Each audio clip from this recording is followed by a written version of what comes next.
दिवाळी विशेष रेसिपीमध्ये तुम्हा सर्वांचं मी अगदी मनापासून स्वागत करते. तर आज आपण दिवाळीच्या फराळामध्ये जिभेवर ठेवताच विरघळणारा आणि सगळ्यात महत्त्वाचं पहिल्यांदा जरी करत असाल तरी परफेक्टच होणार, कारण साहित्याचं योग्य असं प्रमाण दिलंय, जे वापरून योग्य प्रमाणात परफेक्ट असा पदार्थ तुम्ही सुद्धा माझ्याप्रमाणे करू शकता. तर मग चला, जास्त वेळ न वाया घालविता लगेच आपण आजच्या रेसिपीला सुरुवात करूया. तर सगळ्यात आधी आपल्याला सुरुवातीला पाक करून ठेवायचा आहे. तर त्यासाठी मी काय केलं, गॅसवरती पातेलं ठेवलं. सध्या तरी गॅस चालू केला नाहीये. ज्यावेळेस आपण ह्यामध्ये साखर आणि पाणी घालू त्यावेळेसच आपल्याला गॅस चालू करायचा आहे. आता ह्यामध्ये पाव किलो साखर घातली तर घरातल्या कुठल्याही भांड्याने बरोबर एक भांड किंवा वाटी भरली पाहिजे, अशाच भांड्याने ही साखर आपल्याला मोजून घ्यायची आहे. तर इथं पाहू शकताय, ह्या वाटीने बरोबर एक वाटी साखर भरली, त्यामुळे अर्धा वाटी पाणी घालायचं. मगच गॅस चालू करून व्यवस्थित उकळी येईपर्यंत फुलाचे वरती पाक आपल्याला शिजवून घ्यायचा. तर चला, 2 ते 3 मिनिटातच पाकाला उकळी आली. आता मात्र मंद आचेवरती किमान 5 ते 7 मिनिटं हा पाक आपल्याला शिजवून घ्यायचा आहे. तर इथं पाहू शकताय, 5 ते 7 मिनिटानंतर व्यवस्थित पाक शिजल्या गेला. लगेचच काय करायचं, थोडासा पाक चमच्यावरती घ्यायचा, थोडासा तो थंड होऊ दिला आणि मगच अशा पद्धतीने बोटाने तो चेक करून पाहायचा. तुम्हाला इथे दिसत असेल मस्त अशी दाटसर, त्याचबरोबर घट्ट तार दिसते. ह्याचा अर्थ व्यवस्थित हा पाक आपला तयार झाला. असं देखील कळत नसेल तर माझ्याप्रमाणे तो थोडासा चमच्यावरती खरडून पाहायचा. तुम्हाला इथे दिसत असेल अजिबात तो जाग्यावरून हलला नाही, याचा अर्थ 2 तारी पाक आपला तयार झाला. लगेचच गॅस बंद करायचा आणि ह्यामध्ये अगदी चिमूटभर खायचा केशरी रंग घातला. त्याचबरोबर पाव चमचा वेलची पूड घालायची. घातलेला रंग आणि वेलची पूड व्यवस्थित पाकामध्ये मिक्स करायची. ज्यावेळेस आपण बालुशाही करतो त्यावेळेस आधी आपल्याला पाक करून ठेवायचा, म्हणजे काय होतं, ज्यावेळेस आपण बालुशाही तळू त्यावेळेस कोमट पाकामध्ये कोमट बालुशाही आपल्याला घालता येते. तर इथं पाहू शकताय, रंग तर काय सुरेख आलाय. लगेचच असद्यासाठी हा पाक आपल्याला बाजूला ठेवायचा आहे. आता इथं बाकीची तयारी करतोय. तर त्यासाठी मी काय केलं, थाळीमध्ये अर्धा किलो मैदा घ्यायचा. तर मैदा ज्यावेळेस आपण घेतला त्याच्या आधी तो मी चाळून घेतला होता. त्याचबरोबर इथं आपण वजनी प्रमाण वापरतोय, त्यामुळे अर्धा किलो मैद्यासाठी बाकीच्या साहित्याचं सुद्धा परफेक्ट प्रमाण सांगितलंय. आता ह्यामध्ये अर्धा चमचा बेकिंग पावडर घालायची. जर का बेकिंग पावडर खूप झाली तर एकतर काय होतं, ज्यावेळेस आपण बालुशाही तळतो त्यावेळेस एकतर तेलामध्ये विरघळते, किंवा जर का कमी वापरली तर खस्ता बालुशाही कमी होते. तर इथं पाहू शकताय, घातलेली बेकिंग पावडर आधी तर मैद्यामध्ये व्यवस्थितरित्या मिक्स करायची. म्हणजे काय होतं, ज्यावेळेस आपण बाकीचे साहित्य घालतो त्यावेळेस त्या साहित्यामुळे बेकिंग पावडर एकीकडेच राहू शकते. त्यामुळे मैद्यामध्ये बेकिंग पावडर आधी मिक्स करून घ्यायची. तर ह्यामध्ये आपल्याला बाकीचं साहित्य घालायचंय. तर सुरुवातीला काय केलं, 100 ग्राम वितळलेलं तूप. ज्यावेळेस आपण तूप मोजून घेतो त्यावेळेस एकतर ते वितळलेलं असावं, म्हणजे काय होतं, वजनामध्ये बरोबर भरतं. त्याचबरोबर ह्यामध्ये 75 ग्राम दही घातलं. दही घालताना सगळ्यात महत्त्वाची गोष्ट म्हणजे एकतर दही जुनं नसावं किंवा ते जास्तही आंबट नसावं. त्याचबरोबर फ्रीजमधलं सुद्धा नको, रूम टेम्परेचरवरचंच दही आपल्याला वापरायचंय. तर आज आपण अर्धा किलोची बालुशाही करतोय, त्यामुळे अर्धा किलो मैद्यासाठी बाकीच्या साहित्याचं प्रमाण पाहिलं. जर का इथं तुम्हाला 1 किलो मैद्याची बालुशाही करायची असेल तर घेतलेल्या सगळ्या साहित्याचं प्रमाण इथं तुम्ही दुप्पट घेऊ शकतात. तर इथं पाहू शकताय, घातलेलं साहित्य मी दाखवल्याप्रमाणे हलक्या हाताने मिक्स करून घ्यायचं. एकदमच पाणी घालायची आधीच घाई करू नका. काय होतं, दह्यावरती आणि तुपावरती इथं मैद्याच्या क्वालिटीवरती सुद्धा पाण्याचं प्रमाण थोडंसं इकडं-तिकडं होऊ शकतं. तर इथं पाहू शकताय, घातलेलं सगळं दही आणि तूप व्यवस्थित मैद्यामध्ये मिक्स करून झालं. आता ह्यामध्ये लागेल तसं पाणी घालायचं. रूम टेम्परेचरवरचंच हवंय, गरम किंवा थंड नको. आता घातलेलं पाणी व्यवस्थित मिक्स करून घ्यायचं. एकदमही पाणी घालू नका, म्हणजे काय होतं, पाण्याचा सुद्धा अंदाज बरोबर होतो.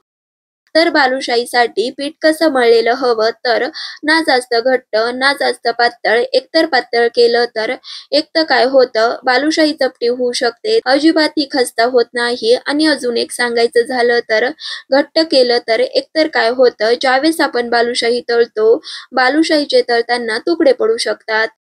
तर इथं पाहू शकताय मस्त असं हे पीठ मी भिजवून घेतलं.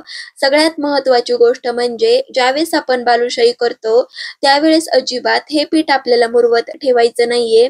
जर का मुरवत ठेवलं तर एकतर काय होतं, ह्यामध्ये आपण बेकिंग पावडर वापरलीये. जर का वेळ गेला तर एकतर काय होतं, बालुशाही तळता वेळेस व्यवस्थित फुलत नाही, खस्ता तयार होत नाही. त्यामुळे ज्यावेळेस आपलं पीठ मळलं त्यावेळेस लगेचच बालुशाही तयार करायला घ्यायची. तर त्यासाठी काय केलं, हाताला तेल तूप काहीच न लावता दाखवल्याप्रमाणे पेढा एवढा गोळा हातावरती एकसारखा केला आणि नंतर अशा पद्धतीने छान असा मध्यभागी एक छिद्र पाडायचं आणि व्यवस्थित बालुशाहीचा आकार देऊन घ्यायचा.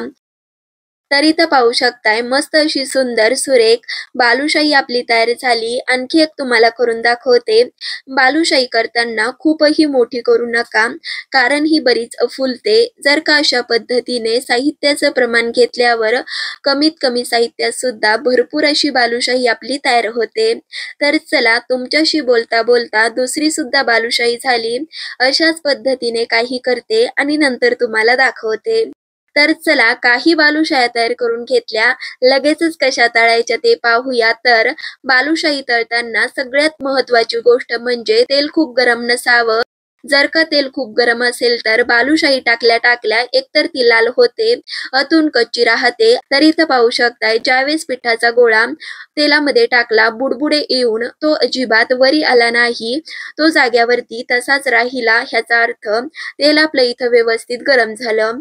आता ह्यामध्ये करून घेतलेल्या बालुशाही एक एक सोडायच्या आणि व्यवस्थित मनाने वरी येईपर्यंत तशाच बालुशाही तळून घ्यायच्या.